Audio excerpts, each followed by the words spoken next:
નગરપાલિકા ખાતે કેન્દ્ર રાજ્ય સરકાર દ્વારા મહિલા કલ્યાણકારી ઉત્કર્ષ સ્વનિધિ યોજના અંતર્ગત નગરસેવક મહેશભાઈ લાલાણીએ આપેલ નિવેદન.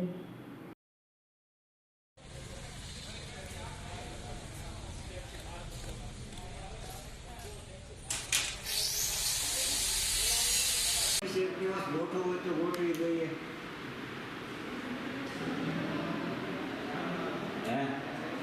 હાજી, આપણા પરિચય સાથે. મહેશ લાલાણી, સિહોર નગરપાલિકા કાઉન્સિલર અપક્ષ. હવે વાત નાણાકીય બાબતની પહેલાં કરવી છે કે સિહોર નગરપાલિકાની અંદર ગુજરાત અર્બન લાઇવલીહુડ મિશનના નામનું એક મુખ્યમંત્રી મહિલા ઉત્કર્ષ યોજના હેઠળ સખી મંડળને લોન આપવા માટે થઈ અને સરકારશ્રીએ યોજના સરસ બહાર પાડી છે. એ યોજનાની અંદર 10-10ના ગ્રુપમાં સખી મંડળ બનાવી અને એક ગ્રુપ ઊભું કરવાનું હોય છે.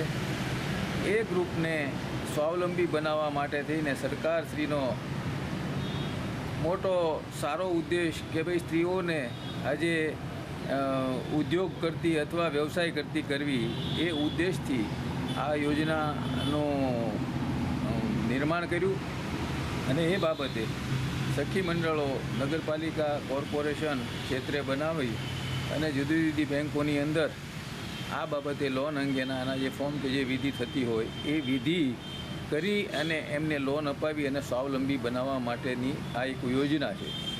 તો આ યોજનાની અંદર મારે જાણ કરવાની કે ઘણી વખત ઘણી વસ્તુઓ નગરપાલિકાના ચીફ ઓફિસરશ્રીને, એકાઉન્ટન્ટશ્રીને પણ ખબર ન હોય અને ધ્યાન બહાર ગઈ હોય અથવા શરત ચૂક થઈ ગઈ હોય.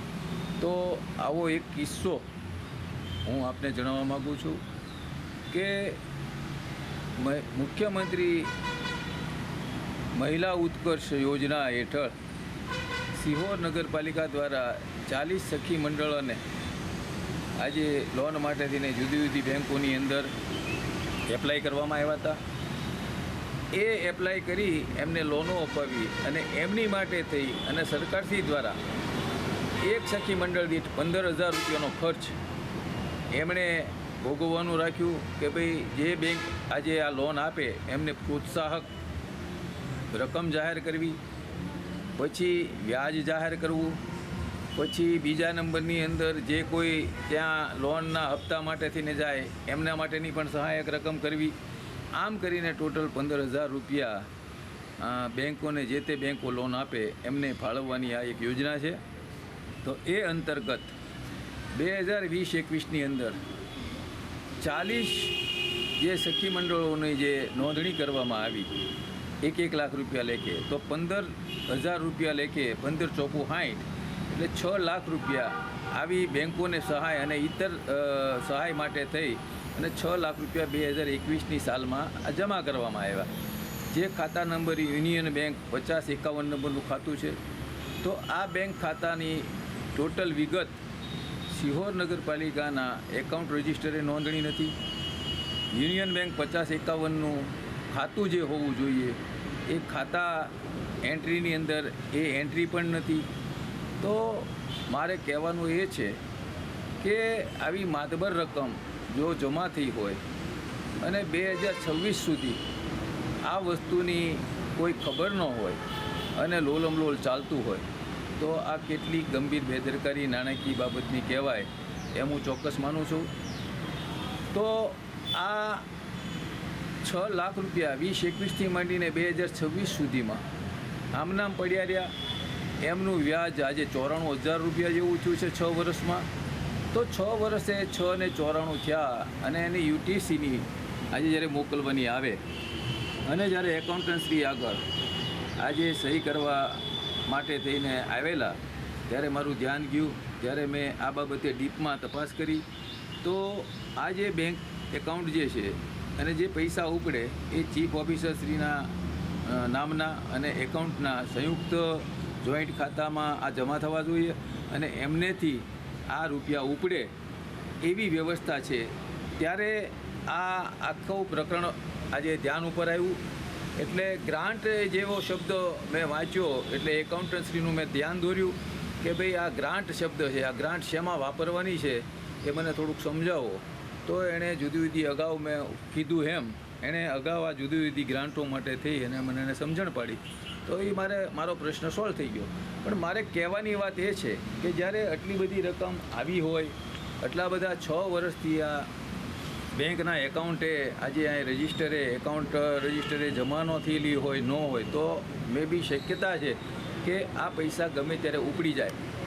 જો ચીફ ઓફિસર અને એકાઉન્ટના સહીથી ઉપડે છે તો આ ધ્યાન ઉપર અત્યાર સુધી કેમ ન આવ્યું એ પણ એક આખો પ્રશ્ન ઉપસ્થિત થાય છે.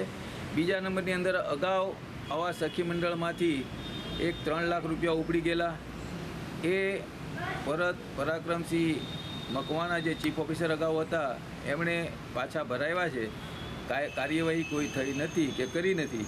તો આવું શક્યતા રહે એમ હું માનું છું.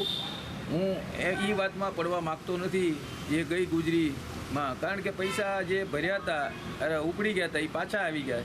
એટલે એની ડિટેલમાં એ વખતે સભ્ય તરીકે મારી જાણકારી નથી અને બીજી ડિટેલ એમાં મળતી નથી, એટલે હું એમાં પડવા નથી માગતો. પણ આ ધ્યાન ઉપર આવ્યું એટલે મેં એકાઉન્ટન્ટશ્રીના ધ્યાન ઉપર મેં રજૂઆત કરી છે કે ભાઈ સાહેબને કહીને આ રીતે આની ઉપર ધ્યાન દે અને આજ સુધી જે આ એકાઉન્ટ આપણા એકાઉન્ટ રજિસ્ટરે નથી ચડેલું તો એ માટે જે કાર્યવાહી થતી હોય કરે.